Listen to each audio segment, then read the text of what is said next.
Today, I will be talking about the show Orient. The story began when Hinamoto country was once a human land before the sudden appearance of the enigmatic Kishin. Most of the famous war generals fell one after another, but among them, some continued to struggle against the dominance of Kishin, and they are known as the Band of Bushi. 150 years after the incident, the concepts and beliefs of the people of Hinamoto have changed that Bushi were the monsters who dominated their country through violence and social inequality, while Kishin has been saving them for the past years. Meanwhile, in this country, our main protagonist Musashi knows the truth about the Kishin and always wants to become a Bushi, but due to this wrong perception, he cannot tell anyone about his true intentions and keeps studying in the school of miners who will be serving Oni for their whole life. Then there is a flashback of Musashi when he was a kid and used to train with his friend Kajiro Kaimaki. While they were training, Kajiro's father, Jisai Kaimaki, who was a Bushi, called for them and told them the real story of Oni and Bushi, which inspired Musashi and Kajiro, and they promised to become Bushi. Back in the present, after school, Musashi goes to meet Kajiro and tells him to get ready to leave the town as tomorrow is the graduating class ceremony, and he is afraid that he might end up becoming a miner. But being treated as trash for being a Bushi's child, Kajiro does not want Musashi to be treated like him and pretends that he does not believe Musashi and his father's wrong perception.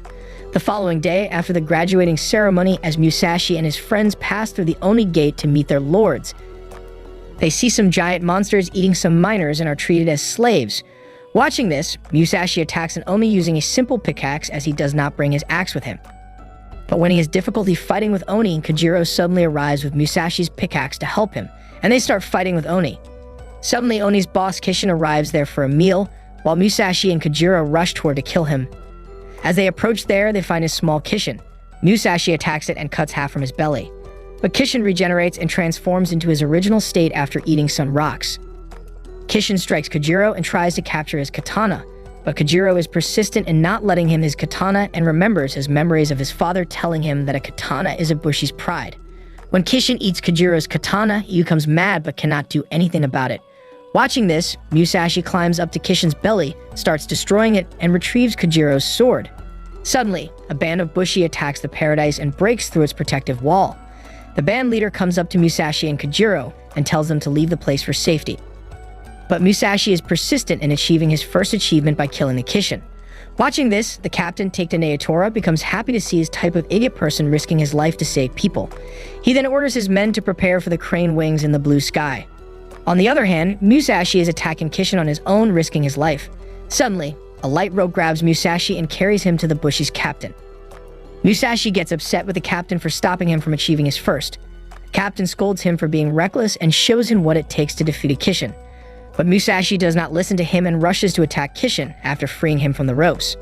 On the other hand, crane wings in the blue sky are ready to attack the core horn to defeat Kishin, but Musashi is persistent in killing the Kashin that he strikes the ground to imbalance the Kishin so that crane wings cannot kill Kashin. As a result, crane wings miss their target. Musashi rushes towards Kashin to hunt down his horn, but when he strikes the horn, his pickaxe breaks into pieces. Suddenly, Naotora arrives there and cuts its horn by using his special sword. Everyone becomes happy and more determined to make the world free from the monsters. Later, Naotora and others tease Musashi for taking his first prize, and when Musashi shouts at them for stealing his glory, Naotora gives him a kaleidoscope as a present and then leaves.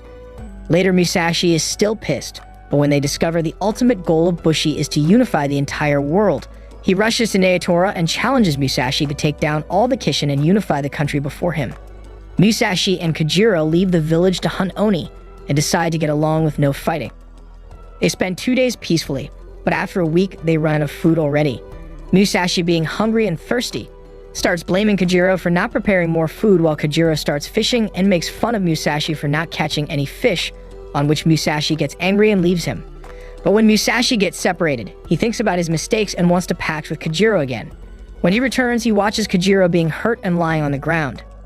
Suddenly, a girl named Tsugumi Hattori tries to attack Musashi, but he evades her easily.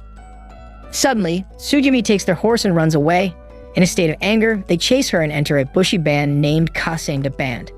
There they find Tsugumi, who apologizes for her actions and takes them around the band. Later, they meet the captain Kasenda Hideo, who treats them well. But when he says he wants to look at their kaitsu mount, Musashi tells him that they do not even know what kaitsu is. Hideo orders Tsugumi to capture them and lock them. After that, he shouts at Tsugumi for taking such Bushis here. Later, Tsugumi visits them and tells them about the kaitsu.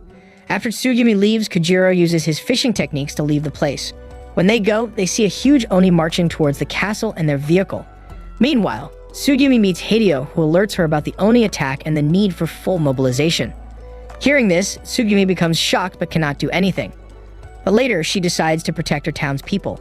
Suddenly, Musashi and Kojiro arrive when Tsugumi is alone, and Musashi calls her to join them in fighting the Oni and Hideo.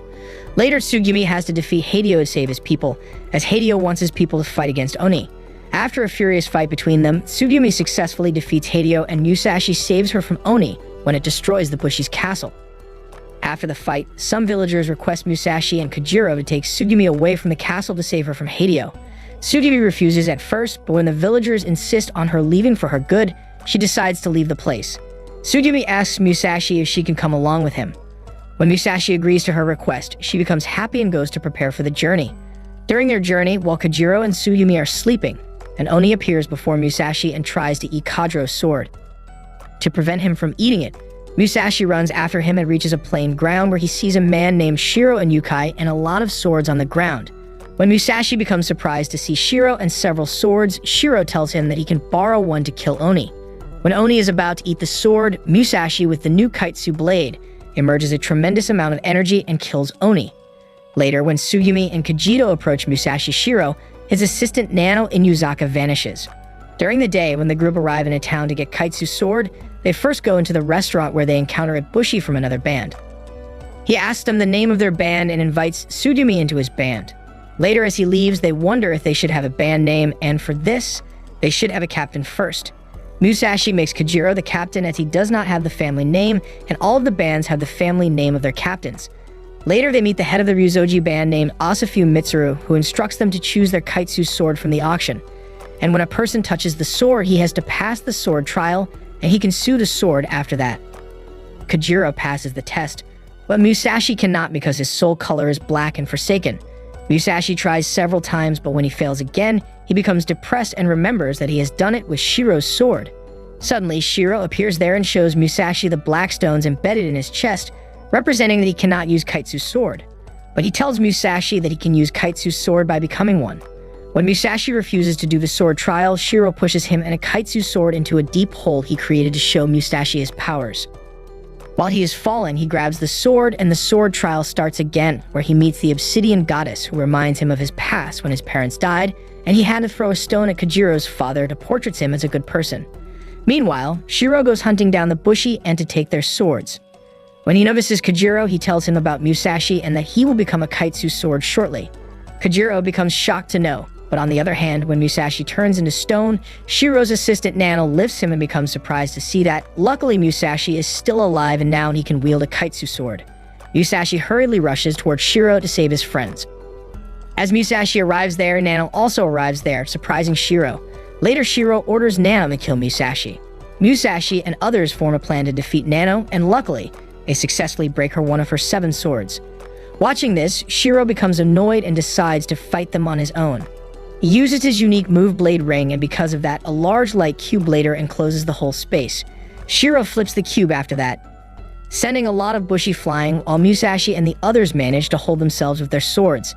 Suddenly, Shiro slams the ground, causing everyone to start falling. As Musashi falls, the time stops, and the obsidian goddess takes control over Musashi's body to defeat Shiro.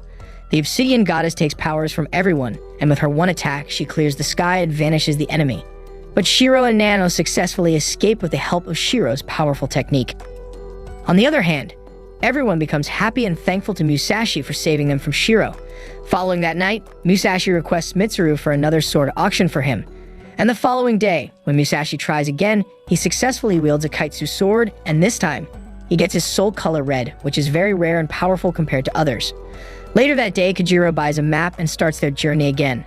During their journey, the group is lost in a forest and encounters a stray Oni who captures Kojiro and Tsugumi. When Musashi helps them and defeats Oni, he notices another person captured by Oni who appears to be the princess and the head of Sarwatari Bushi, named Mikairu. Later, while exploring the scroll of Bushi, Musashi and Kojiro discover that Kojiro's father belongs to a band named Yusuri. After learning that Nano and Shiro had discovered the obsidian goddess, the Obsidian 8 get in touch with Nano, where Shiro announces that he discovered her and Nano supports him. The group agrees with Kajiro's request to travel to the Haruma port since the Yusubi could know more about his father and his desire to learn more about him. Thank you very much for watching. Please consider subscribing if you enjoyed this video.